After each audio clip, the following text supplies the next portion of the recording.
So first of all, congratulations on film. I can't wait to watch it. Thank you. So I'm curious, what makes the internet the perfect setting for the sequel? I think because it's such a big, expansive world. You know, the arcade in the first film, it was really a story of a love letter to the arcade world, something we all grew up with as kids. But the internet is so big, it's so vast, and it really is pervasive in our world right now. I mean, it really is a key element of how we all live every single day. So for me, what I love in animation is how do we bring a world to life that you've never thought about? So in the first one, it was what happens in an arcade game once the arcade closes. In this world, it's like, how does the internet actually work? When you go online and you use your mouse and your arrows moving around, what's actually happening inside the internet? And for us, we get to now show you what that world is like. When you're doing your research about the internet, is there something that you came across that really surprised you? You know, it's interesting. We get to work on these incredible films. I got to work on Zootopia. So for a research trip on Zootopia, we go to Africa, right? We're going to study animals. But when you're going to do the internet, it's not quite as amazing in terms of the place you're going to go. But we went to this place called One Wilshire Boulevard. It's a building in downtown Los Angeles. And it's actually where all internet communication from North America comes in. And it's a building filled with wires and boxes. So on the surface, it seems kind of not that interesting. But it started to open our eyes to what the actual internet might look like, and it started to really feel like a big, massive city with these wires and constant moving things, and that kind of gave us a visual for what this world could be. Right. I never actually looked at it like that, so that's interesting. Yeah.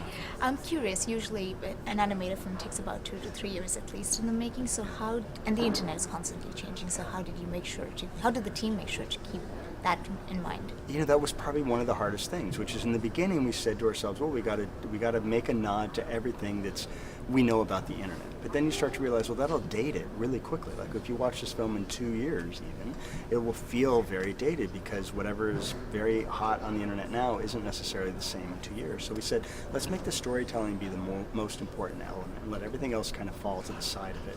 That way the storytelling will never age itself because it's a story that every generation can understand. And so that was really one of the key elements. And it was hard because it's very easy to go to the comedy of what's hot and happening on the internet right now. So we had to always say to ourselves, no, don't get attracted to that. Focus on the story. Were there any jokes or memes that had to be removed because they were too dated?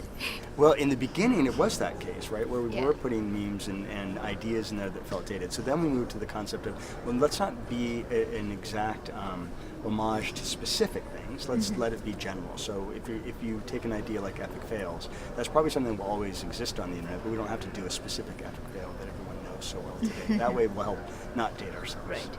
What did John C. Reilly and Sarah Silverman bring to this process of creating the sequel? They're so great. They know these characters so well. So when they come in to record the voices, and they actually record together, which is pretty unusual in animation.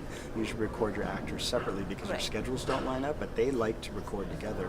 They look at the scene and they develop it with us. I mean, they really look at it and say, does every line feel like it's part of their character? And they're really good at challenging us to make sure that it feels like it's the character that they know so well. And then, you know, they're so funny. But they're great emotion. I think that's the thing that's going to really blow people away in Ralph Breaks the Internet is the story itself is so emotional, and what John C. Reilly and Sarah bring to it is incredible. I think the audience is going to. So what actually does break the internet? How does Ralph do it? Well, I don't want to give all the secrets away, but it is a story about two kids from a small town arcade who go to the big city. One falls in love with it. For Penelope, it's this amazing world, and she can't imagine leaving it. For Ralph, all he wants to do is go back to the safety of the arcade, and so he's going to have a dilemma, which is how do I make her want to come back? And maybe the way to get her to come back is to make the internet go away. Right. And there are good and bad sides to the internet, but how does the film make sure that there's a conversation starter for kids as well as families? You know, that's a really great question. When we made Zootopia, we really saw the ability to create a story that gives the opportunity for parents and kids to talk about something. In that case, it was about bias. In this case, you're right, the internet has these amazing things about it, the ability to connect the world, but on the other side of it, there's dark sides to the internet. And so we did dive deep into a couple of areas of the internet where the comments as an idea in general, where we can have the opportunity to give parents to talk to their kids about, you know, the internet has great things, but be careful about these parts of it. These parts that are anonymous, that might be judgmental, give them the opportunity to talk about that. That was really one of the great opportunities of the film. That's interesting. Thank you so much for chatting with us, and I can't wait to watch the film. Great, thank you so much. No problem.